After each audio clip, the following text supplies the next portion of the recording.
Welcome to prime 9 news prime time debate. మీ సిల్వేరి శ్రీశైలం. ఆంధ్రప్రదేశ్ రాష్ట్రంలో అన్నా చెల్లెన్ల మధ్య వార్ కొనసాగుతుంది. వైఎస్ కుటుంబంలో ఒకరు ఈస్ట్ ఒకరు వెస్ట్గా ముందుకెళ్ళేటటువంటి అవకాశాలు స్పష్టంగా కనిపిస్తున్నాయి. కానీ కొంతమంది రాజకీయ విశ్లేషకులు ఇది రాజకీయ డ్రామా, కేవలం ప్రత్యర్థి ఓటు బ్యాంకును కొల్లగొట్టడానికి వైఎస్ కుటుంబీకులు ఆడుతున్నటువంటి పొలిటికల్ గేమ్ అని అభివర్ణిస్తున్నారు. అసలు వాస్తవాలేంటి? కడప కేంద్రంగా వైఎస్ సునీత, వైఎస్ షర్మిల ఏ నియోజకవర్గాలలో పోటీ చేయనున్నారు? పులివెందుల బరిలో ఎవరు నిల్వనున్నారనేటటువంటి ఆసక్తికరమైనటువంటి చర్చ తెరపైకొచ్చింది. తాజాగా డాక్టర్ సునీత, వైఎస్ వివేకానందరెడ్డి గారి సతీమణి ఢిల్లీలో కొంతమంది రాజకీయ పార్టీ నాయకులతో చర్చలు, భేటీలు అనేటటువంటిది తాజాగా వచ్చినటువంటి అప్డేట్స్.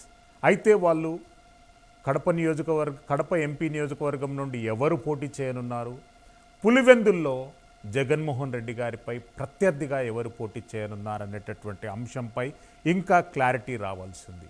ఏది ఏమైనా కానీ వైఎస్ షర్మిల పిసిసి అధ్యక్షురాలుగా పగ్గాలు చేపట్టినటువంటి కొద్ది గంటలలో కాంగ్రెస్ పార్టీలో కీలకమైనటువంటి మార్పులు జరిగాయి. అదేవిధంగా రాజకీయంగా కూడా రాష్ట్ర వ్యాప్తంగా ఒక నూతన చర్చకనేటటువంటిది తెరలేసింది. నిశ్శబ్దంగా తటస్థంగా ఉన్నటువంటి సీనియర్ కాంగ్రెస్ పార్టీ నాయకులు సైతం ఎన్నికల బరిలో నిలిచేందుకు అవకాశం ఉంటే వారి అదృష్టాలను పరీక్షించుకొని రాజకీయంగా గట్టిగా నిలబడేందుకు ముందుకొస్తున్నారు. ఇది దేనికి సంకేతం అనేటటువంటి అంశం పైన కూడా రాష్ట్రంలో చర్చ కొనసాగుతుంది. ప్రైమ్ 9 న్యూస్ ప్రైమ్ టైమ్ డిబేట్లో ఈరోజు మనతో పాటు తమ్మిరెడ్డి శివశంకర్ గారు, సీనియర్ జనసేన పార్టీ నాయకులు, అదేవిధంగా రాష్ట్ర ప్రధాన కార్యదర్శి. పరిచయం అవసరం లేదు, తులసిరెడ్డి గారు. రాష్ట్రంలో అన్ని రైతు సామాజిక ఉద్యమాలకు సిద్ధాంతకర్తగా గత 2 దశాబ్దాల నుండి తులసిరెడ్డి గారు ఉన్నారు. రైతుల సమస్య కానివ్వండి, వాటితో పాటు వైఎస్ కుటుంబానికి ఎంతో అపన్నంగా, వైఎస్ కుటుంబానికి ఎంతో దగ్గరగా ఉన్నటువంటి తులసిరెడ్డి గారు కూడా మన షోకు రావడం అనేటటువంటిది నేను గర్విస్తున్నటువంటి అంశం. కృష్ణాంజనేయులు గారు సీనియర్ జర్నలిస్ట్ మనకు లైవ్లో అందుబాటులో ఉంటారు. ఎస్, తులసిరెడ్డి గారు, వైఎస్ కుటుంబాన్ని గురించి రాష్ట్రంలో మీకు తప్ప మాట్లాడే హక్కు వేరే వాళ్లకు లేదు అనేటటువంటిది నా వ్యక్తిగతమైనటువంటి అభిమతం. ఎట్లా స్పందిస్తారండి ప్రస్తుతం జరుగుతున్నటువంటి పరిణామాలు? షర్మిల గారు కాంగ్రెస్ పార్టీ పగ్గాలు, జగన్మోహన్ రెడ్డి గారు వైఎస్ఆర్సీపీ పగ్గాలతో పాటు రాష్ట్ర ముఖ్యమంత్రిగా ఉన్నారు. మధ్యలో డాక్టర్ సునీత గారు కూడా రాజకీయ అరంగేట్రం కడప నియోజకవర్గం నుండి చేయబోతున్నట్టు కొన్ని వార్తలు వస్తున్నాయి. ఎట్లా స్పందిస్తారండి? ఇప్పుడు ఇక్కడ 3 అంశాలు. ఒకటి కాంగ్రెస్ పార్టీ పరంగా, రెండవది షర్మిల కాంగ్రెస్లోకి రావడము, పిసిసి అధ్యక్ష బాధ్యత తీసుకోవడము, మూడవది డాక్టర్ సునీత గారు ఎలా ఉంటుంది రాజకీయ ప్రవేశం అనేది. చేస్తారా చేయరా, చేస్తే చేస్తారండి. First of all Congress party లక్ష్యం ఏమంటే, ఇది టెస్ట్ మ్యాచ్ కాదు, క్రికెట్ మ్యాచ్ ఆడదలుచుకున్నాం. 2024లో రాబో సార్వత్రిక ఎన్నికల్లో ఆంధ్రప్రదేశ్లో కాంగ్రెస్ పార్టీ అధికారంలోకి రావడమే మా లక్ష్యం. కాబట్టి మేము కాంగ్రెస్ అధికారంలోకి రావాలంటే వైకాపా ఓడిపోవాలి, టీడీపీ ఓడిపోవాలి, జనసేన ఓడిపోవాలి, బీజేపీ ఓడిపోవాలి, మేము అధికారంలోకి రావాలంటే.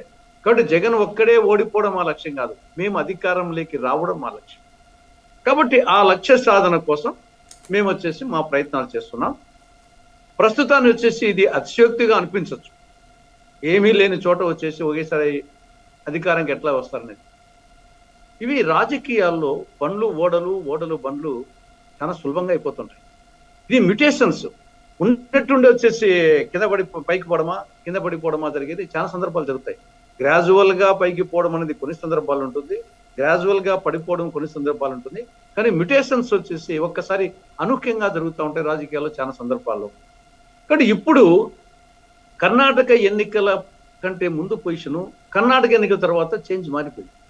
కర్ణాటక ఎన్నికల ఫలితం తర్వాత ఆ యొక్క ఆంధ్రప్రదేశ్లో ఆ ప్రభావం కొంత మేరకు పడింది. ఆంధ్రప్రదేశ్లో ఉన్న కాంగ్రెస్ క్యాడర్ కానీ నాయకులు కానీ ఏదో తామే గెలిచినట్టుగా అనే భావన కర్ణాటక ఎన్నికల ఫలితం తర్వాత ఇక్కడ ఒక ఉత్సాహం వచ్చింది. దాని తర్వాత తెలంగాణ ఎన్నికల ఫలితం తర్వాత అది మరింత ఎక్కువైంది.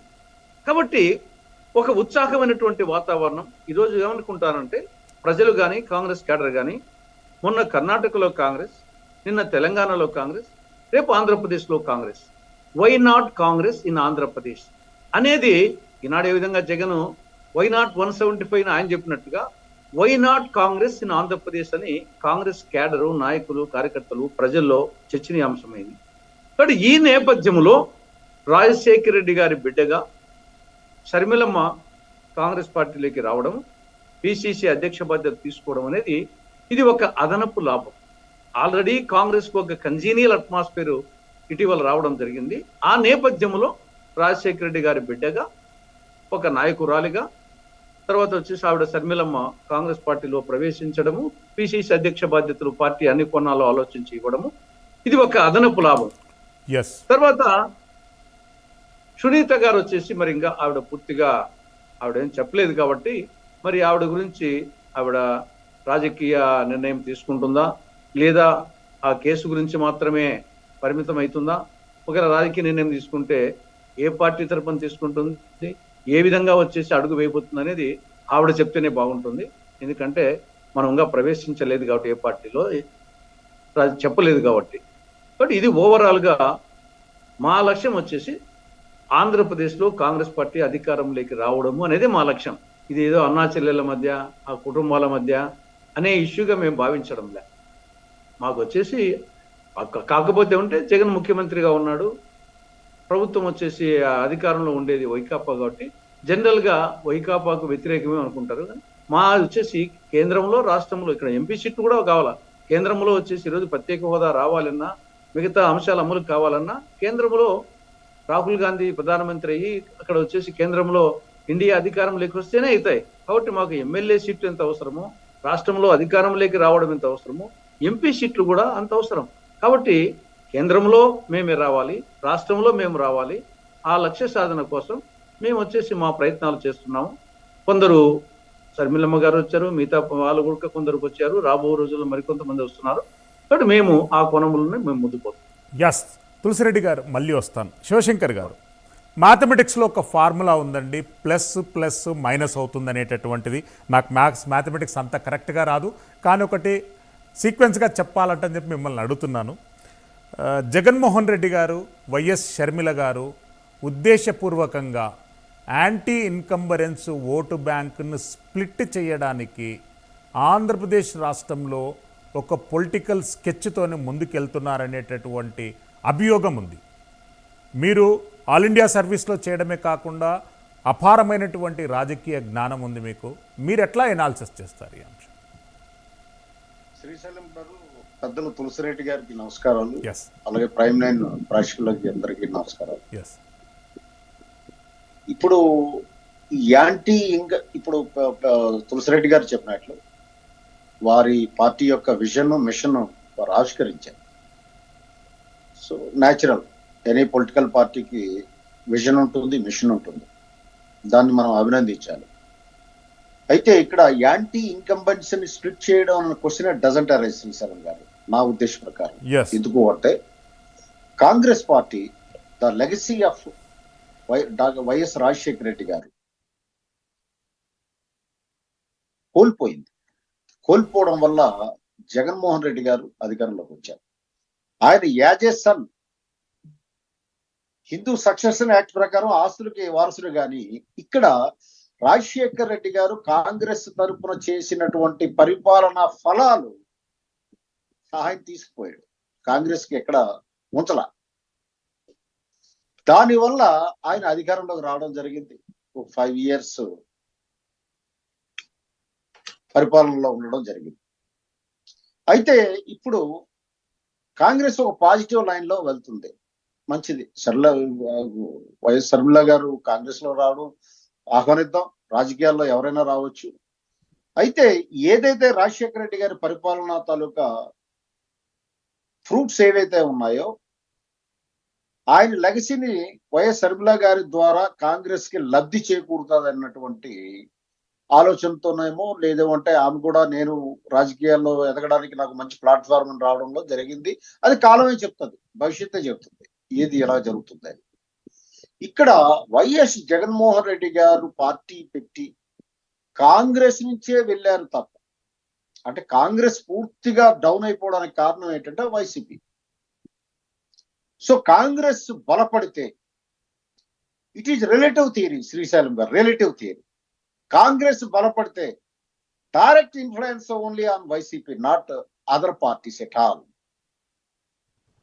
ఎందుకంటే ఇప్పుడు కాంగ్రెస్ ఆంధ్రప్రదేశ్ లో చెప్పుకోవాలంటే గతంలో అధికారంలో లేదు, అంతకుముందు అధికారంలో ఉన్నటువంటి కార్యక్రమాలు చెప్పడానికి లేదు. ఎందుకంటే అది already YCP party Jaganmohan Reddy గారు పర్టికులర్ గా వాడేశారు దాన్ని.